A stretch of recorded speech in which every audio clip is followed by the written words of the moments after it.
Hello class, good morning friends.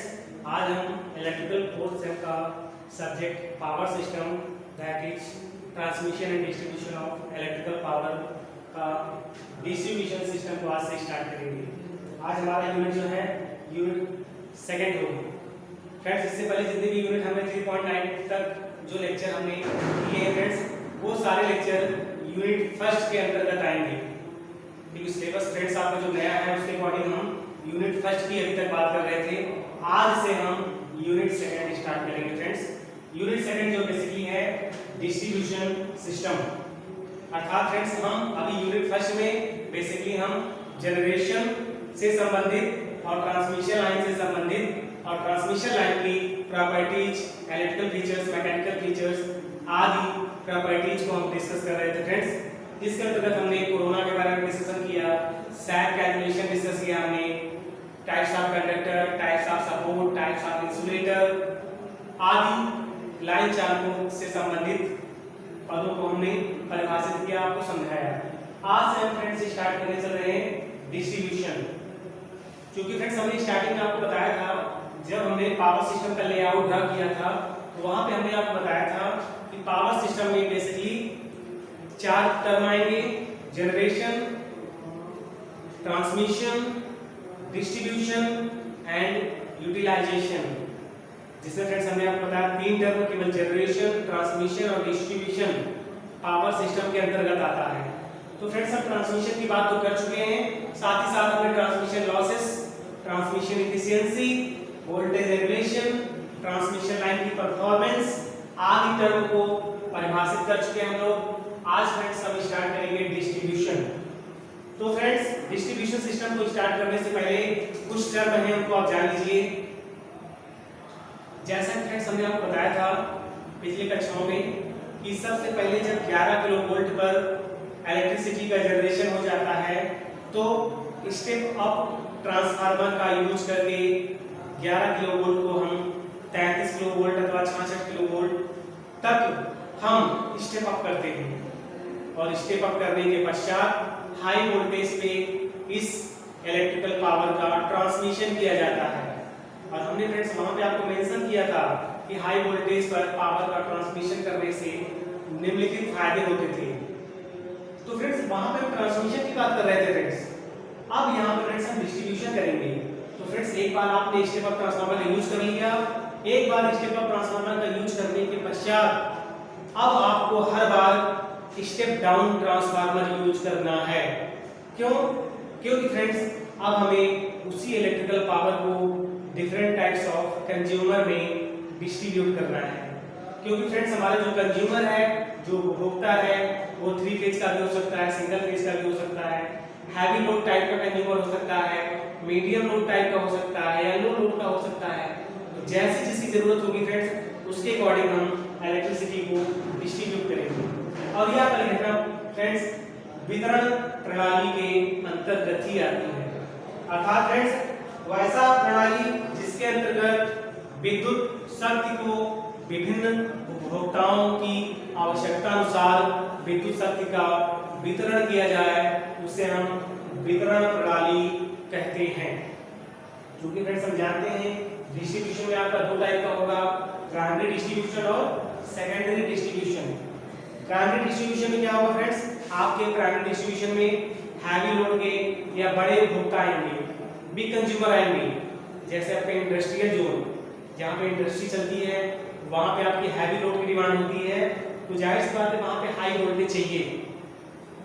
तो ऐसे में आपके लो टाइप के उपभोक्ता तो नहीं आएंगे फ्रेंड्स, इसमें हैवी कंज्यूमर आएंगे, बड़े उपभोक्ता आएंगे। जैसे इंडस्ट्री है, आपकी मिल जो होती है, आपकी पेपर कंपनी होती है, आपकी क्लॉथ कंपनीज होती हैं, कपड़ों की कंपनियां होती हैं, बड़े बड़े मिलों में वहां पे इतने हाई वोल्टेज को हमें डिस्ट्रीब्यूट करना होता है।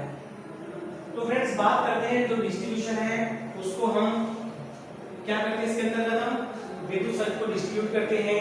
इस विद्युत शक्ति को बिग अमाउंट की पावर को डिस्ट्रीब्यूट करने के लिए बेसिकली हम 3 डिस्ट्रीब्यूटर पार्ट्स का यूज करते हैं। ये हमारे वितरण प्रणाली के मेन अंग होते हैं। अंग पार्ट होता है कौन कौन सा, फीडर, फीडर होता है फ्रेंड्स, डिस्ट्रीब्यूटर होता है और सर्विस मेन्स होता है। तो पहला आपका टर्म है फ्रेंड्स फीडर, फिर दूसरा आपका डिस्ट्रीब्यूटर, फिर आपका सर्विस मेन्स। हम बात करते हैं फ्रेंड्स फीडर की। फीडर क्या होता है पहले जान लीजिए फ्रेंड्स, फीडर होता क्या है। देखिए फ्रेंड्स, हम जानते हैं एक आपका मेन स्टेशन होता है जहां से इलेक्ट्रिसिटी जनरेट की जाती है। फिर आपका फ्रेंड्स सब स्टेशन होता है। देखिए फ्रेंड्स, मेन स्टेशन होता है जहां पे 11 किलोवोल्ट पर इलेक्ट्रिसिटी का जनरेशन होता है। जनरेशन करने के पश्चात फ्रेंड्स हम इस 11 किलोवोल्ट को हायर वोल्टेज पे स्टेप अप करते हैं।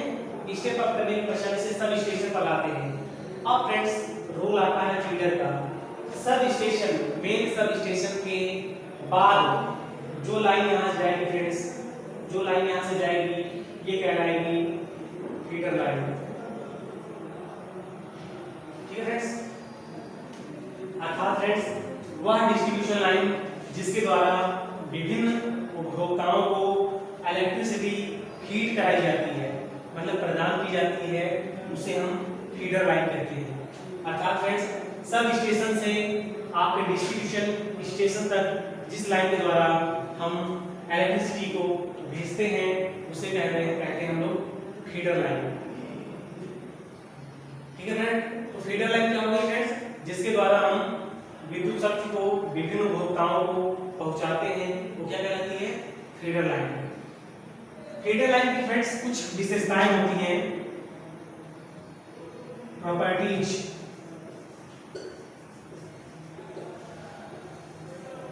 Properties of feeder line. देखिए फ्रेंड्स, फीडर लाइन भी एक तरह की ट्रांसमिशन लाइन होगी, ऐसा ना सोचिए आप। ठीक है, एक तरह की लाइन ये भी है, लेकिन फर्क ये है कि फीडर लाइन आपका डिस्ट्रीब्यूशन में यूज होती है, ठीक है, ट्रांसमिशन में नहीं।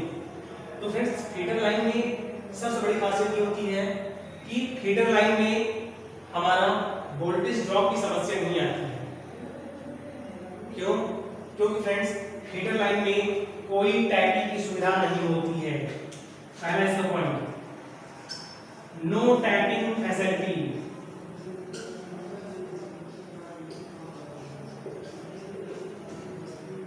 No tapping facility. Friends tapping क्या होती है? टैपिंग मतलब फ्रेंड्स ये होता है कि ट्रांसमिशन लाइन पे डिफरेंट जगह पे हम वोल्टेज को डिवाइड करते हुए टैपिंग सुविधा प्रदान करते हैं ताकि हम कम ज्यादा वोल्टेज कर सकें।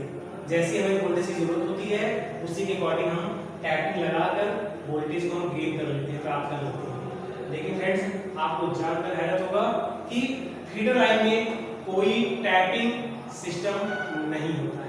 टैपिंग जैसे कोई फैसिलिटी ना होने की वजह से हमारे फीडर लाइन में धारा का मान एक समान रहता है।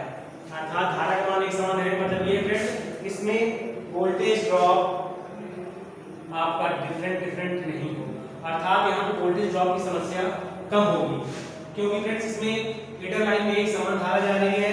वोल्टेज लेवल को आप कम ज्यादा से नहीं कर पाओगे क्योंकि कोई फैसिलिटी नहीं है टैपिंग टाइप की। अतः इसमें धारा का मान एक समान होगा, वोल्टेज ड्रॉप आपका परिवर्तनीय टाइप का नहीं होगा। ठीक है फ्रेंड्स, तो यहाँ पर फ्रेंड्स हमने फीडर लाइन देखा, फीडर लाइन में टैपिंग सुविधा नहीं होती है। तो फ्रेंड्स टैपिंग सुविधा न होने की वजह से धारा का मान एक समान हो जाएगा। धारा का मान फ्रेंड्स एक समान हो गया तो सेम करंट जाएगी, सेम करंट जाएगी। और सेम करंट जाने की वजह से फ्रेंड्स क्या होगा, इसमें वोल्टेज रेगुलेशन मान को कंट्रोल करना आसान होगा। अर्थात वोल्टेज रेगुलेशन को हम कंट्रोल कर सकते हैं easily. Voltage regulation can be controlled easily, क्योंकि फ्रेंड्स वोल्टेज रेगुलेशन बेसिकली क्या होता है, वोल्टेज ड्रॉप का डिफरेंस होता है। तो सेम करंट जा रही है फ्रेंड्स, तो जाहिर सी बात है वोल्टेज रेगुलेशन को हम आसानी से कंट्रोल कर सकते हैं, अर्थात मिनिमम वैल्यू ला सकते हैं। क्योंकि हमारे पावर सिस्टम में वोल्टेज रेगुलेशन का मान जितना कम होगा उतने हमारे लिए अच्छा होता है। Last point friends, feeder line को बेसिकली हम करंट कैरिंग क्षमता अर्थात धारा वहन करने की क्षमता के आधार पर डिजाइन किया जाता है। अर्थात फ्रेंड्स जो फीडर लाइन आप डिजाइन करेंगे उसको बेसिकली हम धारा वहन करने की क्षमता के आधार पर डिजाइन करेंगे। अर्थात फ्रेंड्स उच्च धारा वहन करने की क्षमता के आधार पर इनको डिजाइन करेंगे तो जायज बात है हमारे जो फीडर लाइन है उनका एरिया ज्यादा होगा। क्या होगा फ्रेंड्स? एरिया इनका ज्यादा होगा, मोर एरिया। एरिया ज्यादा क्यों होगा फ्रेंड्स? क्योंकि हमने आपको बताया कि जो फीडर लाइन हम डिजाइन करते हैं उच्चतम धारा वहन करने की क्षमता के आधार पर इनका डिजाइन होता है। अतः फ्रेंड्स जितनी ज्यादा धारा ले जा सकते हैं उतनी उसके अकॉर्डिंग अगर आपको डिजाइन करना है तो फ्रेंड्स इसका क्या करेंगे हम एरिया में क्षेत्रफल ज्यादा लेंगे। ठीक है फ्रेंड्स, क्योंकि तार आपका जितना मोटा होगा, जितनी आपकी फीडर लाइन मोटी होगी उतनी ज्यादा आपकी धारा को ले जा सकती है। अर्थात फ्रेंड्स हम जो फीडर लाइन है उसका डिजाइन हम उच्चतम धारा वहन करने की क्षमता के आधार पर डिजाइन करते हैं, जिसके कारण हमारे पावर सिस्टम में लगी हुई फीडर लाइन सामान्यतः मोटी होती है। अर्थात इसका क्रॉस सेक्शन एरिया ज्यादा होता है। दूसरे शब्द में हम कह सकते हैं इसका रेडियस अर्थात डाया मीन्स आपका परिमाप भी ज्यादा होगा। ठीक है फ्रेंड्स, तो आज की क्लास में फ्रेंड्स बेसिकली हमें डिस्ट्रीब्यूशन सिस्टम के अंतर्गत पहला आपका जो पार्ट था फीडर लाइन को हमने परिभाषित किया। हमने आपको फ्रेंड्स बताया कि जो फीडर लाइन है जिसके द्वारा विभिन्न उपभोक्ताओं को हम विद्युत शक्ति प्रदान करते हैं, जिस प्रकार से हमारा कंज्यूमर होगा, उपभोक्ता होगा, उसके अकॉर्डिंग विद्युत शक्ति हम प्रदान करेंगे। ठीक है फ्रेंड्स, साथ ही साथ हमने फीडर लाइन के कुछ फैक्टर्स बताए, इनकी इंपॉर्टेंस क्या है। ठीक है, आज की फ्रेंड्स वीडियो में इतना ही। शेष क्वेश्चन को हम अगले वीडियो में कंटिन्यू करेंगे।